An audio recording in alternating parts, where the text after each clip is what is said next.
Mdogo wangu kwa wangu mbaya. Naam. Mimi bwana nimekuita hapa kuna jambo nataka kushirikisha. Sawa? Sawa.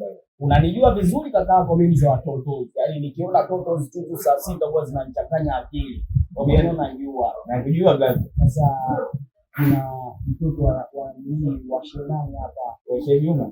Wa Shejuma. Anaitwa nani huyo? Shadia. Shadia. Sasa mtoto kile mimi nikielewa. Sawa?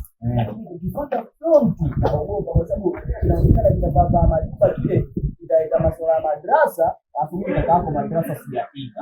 Unanijua vizuri. Wewe umepita madrasa mdogo wangu? Ndio. Sasa nataka nikutumie pale udondosha hata haya mbili tatu, ulainishe mimi nitakusharia. Mbona haina shida bwana? Kweli? Hilo. Mbona jambo rahisi sana? Uhakika kweli? Uhakika yule tu. Mbona haina shida? Okay. Kwanza wewe madrasa uliishia sura gani shehe wangu? Kulhu Allahu ahad. Kulhu Allahu ahad.